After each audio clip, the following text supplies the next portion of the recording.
विजय श्री मंडित स्वदेश आगमन। सोवैया दंपति के साथ स्वामी जी 16 दिसंबर 1896 को लंदन से रवाना हुए और इटली में रोम तथा अन्य स्थानों को देखते हुए नेपाल पहुंचे, जहां से 30 दिसंबर को वे जहाज द्वारा भारतवर्ष के लिए रवाना हुए। नेपल्स में मिस्टर गुडविन भी साथ हो लिए। 15 जनवरी 1897 को सब लोग कोलंबो आए। स्वामी जी के आगमन का समाचार पहले ही भारतवर्ष पहुंच चुका था और समस्त देश में प्रत्येक स्थान पर लोग उनके स्वागतार्थ जोश से उमड़ रहे थे। अब वे एक अज्ञात सन्यासी नहीं रह गए थे। प्रत्येक शहर में, वह छोटा हो या बड़ा, स्वामी जी की समुचित अभ्यर्थना के लिए समितियों का निर्माण हो गया था। रोमा रोलो के शब्दों में, स्वामी जी ने शंख ध्वनि द्वारा आशा चकोर असंख्यात व्यक्तियों को भारत के लिए संदेश देकर राम, शिव और कृष्णा की भूमि के पुनरुत्थान को ध्वनित कर दिया। साथ ही वीरत्व अर्थात अजर अमर आत्मा का मानो युद्ध के लिए आह्वान किया। वे एक सेनापति थे जो अपनी मुहिम अथवा अभियान योजना को समझते हुए लोगों को एक साथ एक बारगी उठ खड़े होने के लिए संबोधित कर रहे थे। मेरे देश उठो, कहाँ है तुम्हारी गणशक्ति, तुम्हारी अमात्मा में। मद्रास में उन्होंने 5 सार्वजनिक भाषण दिए। प्रत्येक भाषण में निर्बलता एवं अंधविश्वास को उखाड़ फेंकने की बिगुल ध्वनि थी और था एक नवीन भारत निर्माण का संदेश। उन्होंने इस बात पर विशेष जोर दिया कि राष्ट्रीय जीवन का मूल आधार धर्म है, ऐसा धर्म जो समस्त विश्व के आध्यात्मिक ऐक्य का प्रचार कर, और जब ये प्राप्त हो जाएगा तब हर एक चीज स्वतः सिद्ध अपने आप सुधर जाएगी। अपने देशवासियों की पाश्चात्य के प्रति अंध अनुकरण वृत्ति की भी उन्होंने तीव्र आलोचना की और इसी प्रकार लोगों की रूढ़िवादिता, जाति संकीर्णता आदि आदि की भी। मद्रास से जहाज द्वारा स्वामी जी 20 फरवरी को कलकत्ता आए।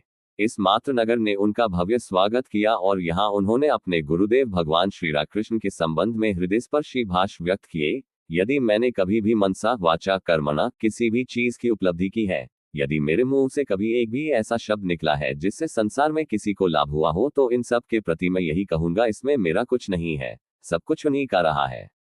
यदि यह राष्ट्र अपना उत्थान चाहता है तो मेरी बात गानो, राष्ट्र को उन्हीं के शुभ नाम का संबल लेना होगा। अपने कार्य को दृढ़ आधार पर स्थापित करने के उद्देश्य से स्वामी जी ने अपने सब सन्यासी एवं गृहस्थ भक्तों को बलराम बोस के निवास स्थान पर एकत्रित किया और वहां रामकृष्ण मिशन की स्थापना हुई। यह एक 8-9-7 की बात है। इस मिशन के उद्देश्य तथा आदर्श मात्र आध्यात्मिक एवं मानवता संबंधी हुए। अपने विचारों एवं आदर्शों को कार्यान्वित करने के यंत्र को स्वामी जी ने संचालित कर दिया। कलकत्ता में मई 1898 में प्लेग का प्रकोप हुआ। स्वामी जी ने मठ के साधुओं तथा गृहस्थ भक्तों की सहायता से सेवा कार्य का आयोजन किया।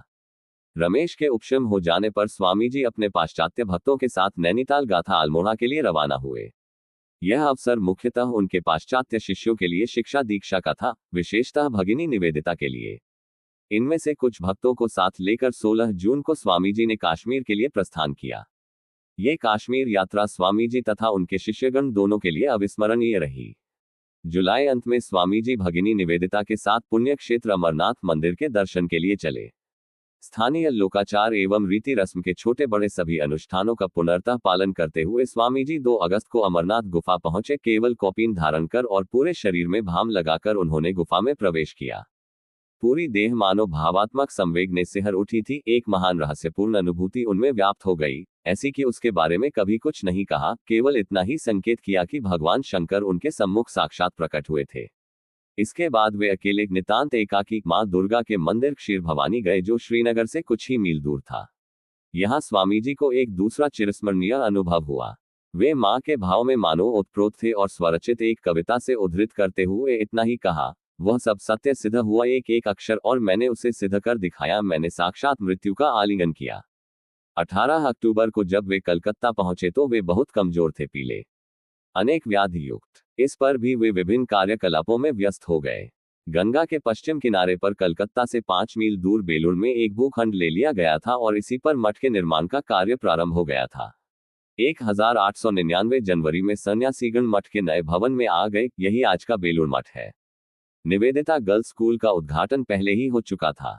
इसी समय बंगला मासिक पत्र उद्बोधन भी प्रारंभ हो गया हुआ और सेवियर दंपति स्वामी जी के स्वप्न को भी साकार कर हिमालयांचल में एक मठ की स्थापना कर दी। यह हुआ मायावती अल्मोड़ा का अद्वैत आश्रम।